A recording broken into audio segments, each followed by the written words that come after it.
Today I begin from Vistas, the chapter number 5. The title is Should Wizard Hit Mommy? Written by John Updike. John Updike was an American writer and a short story writer, critic also. So this is somewhat funny one.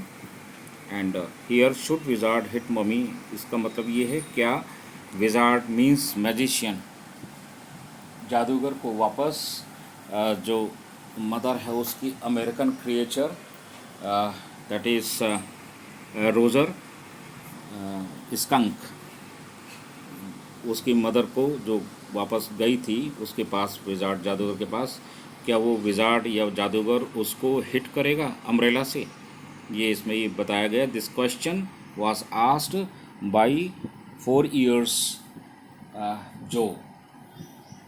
The father is Jack. So this is very somewhat funny story. Now, so this is the story of a father who tells stories to his little daughter.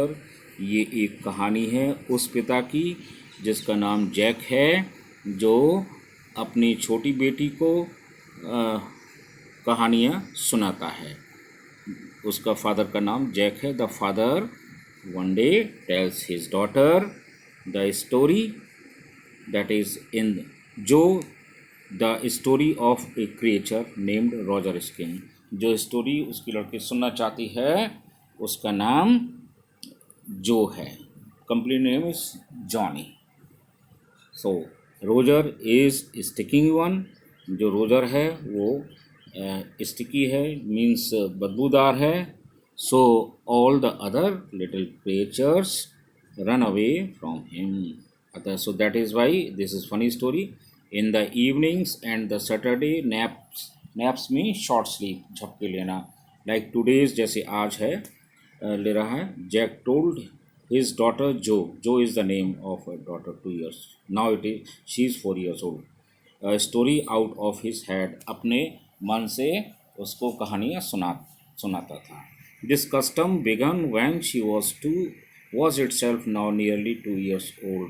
ये प्रथा तब से हो रही थी जब से वो 2 वर्ष की थी, और अब ये प्रथा जो है स्वयं लगभग 2 वर्ष पुरानी हो गई है सुनाते हुए कहानी. Now Joe has become 4 years old itself, and his head felt empty. और जैक का वर्किंग प्लेस से सैटरडे को आने के बाद में उसका दिमाग खाली हो चुका होता है.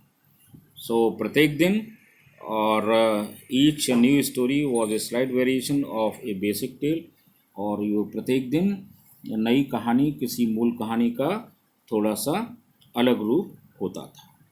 और एक छोटा प्राणी जैसे हियर इट इज़, कभी उसका रोजर किया करता. Basic was the Roger name.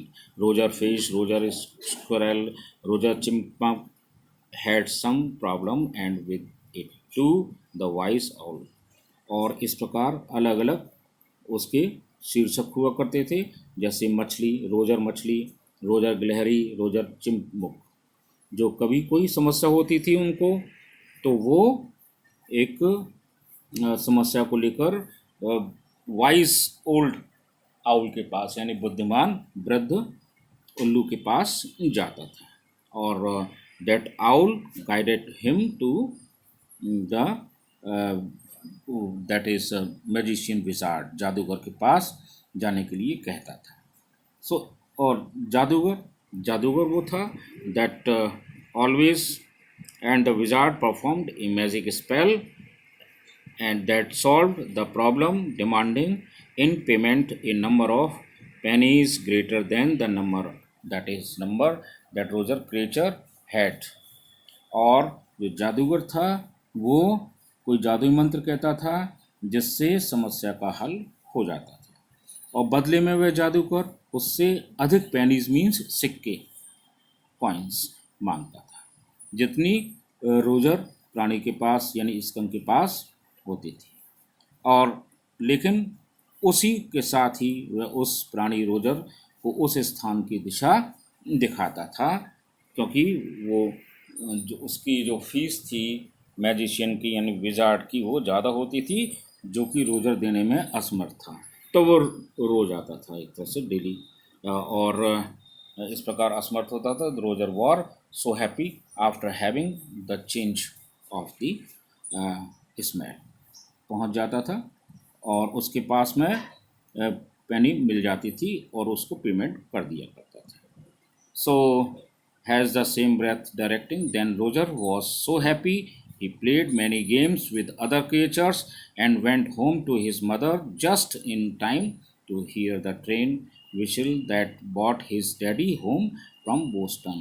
और इस प्रकार वो खुशी खुशी अपने मित्रों के साथ खेलता था और समय से पहले घर पहुंच जाया करता था, अपनी माँ के पास समय पर पहुंच जाया करता था, जिससे उसके डैडी जो बताया था बोस्टन से, बोस्टन प्लेस इन अमेरिका से घर आते थे हमेशा।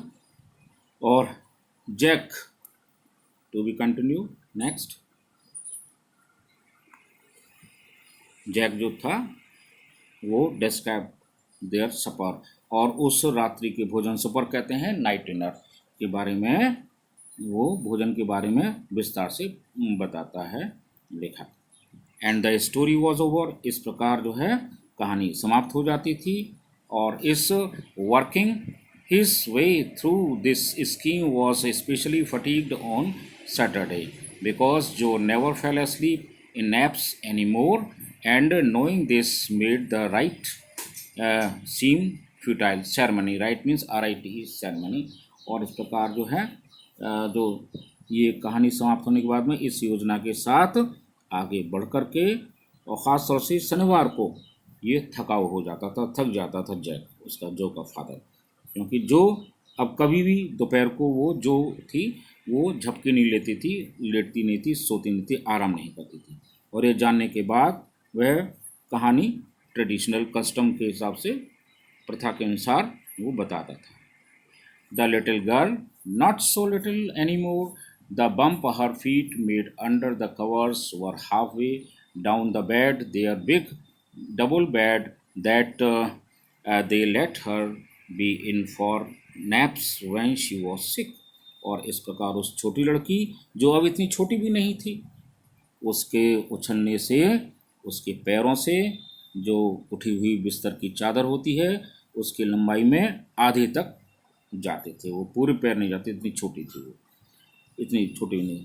तो ये उनका एक बड़ा डबल बेड होता था जैक का, जिस पर वे उसे दोपहर की झपकी लेने के लिए, यानी कि लाइट स्लीप करने के लिए लिटा देते थे, जब वो बीमार होती थी उस समय पर भी, राइट। और अंततः और लास्टली फाइनली स्वयं को वो लड़की अपने व्यवस्थित कर लिया, और इस तरह उसका जो तकिया है उसमें धंसा हुआ उस लड़की का मोटा चेहरा, the little front of that, okay, more bump sleep सो जाया करती थी। और इस प्रकार had a last arrange and from the way her fat face deep in the pillow shown in the sunlight shifting through the drone side. जैसे मैंने बताया था, उस लड़की का मोटा चेहरा जो है वो धंसा हुआ तकिए में, पिलो में धंस जाया करता था, और अपने चेहरों को, आँखों को एक तरह से भींच लिया करती थी धंसा हुआ, और पर्दों से छनकर जो आती हुई सूर्य की रोशनी है उसमें उसका चेहरा चमक रहा था। उससे यह कल्पना भी नहीं की जा सकती थी that it did not seem fantastic that some magic would, अगर कि उसके कोई जादू हुआ होगा उसके, हाँ। और and she would take her nap like an infant of 2, और इस प्रकार 2 वर्ष के बच्चे की तरह से वो भांति दोपहर में कुछ समय के लिए लेट जाया करती थी। अब उसका जो her brother Bobby was 2 years and already asleep with his बोतल, उसका छोटा भाई बॉबी है जो 2 वर्ष का था, वो पहले से ही अपनी दूध की बोतल लेकर के सो गया था। Jack asked who shall the story be about, कौन सी अब कहानी होगी, तो इस प्रकार वो पूछता था। अब this is all about the story, okay.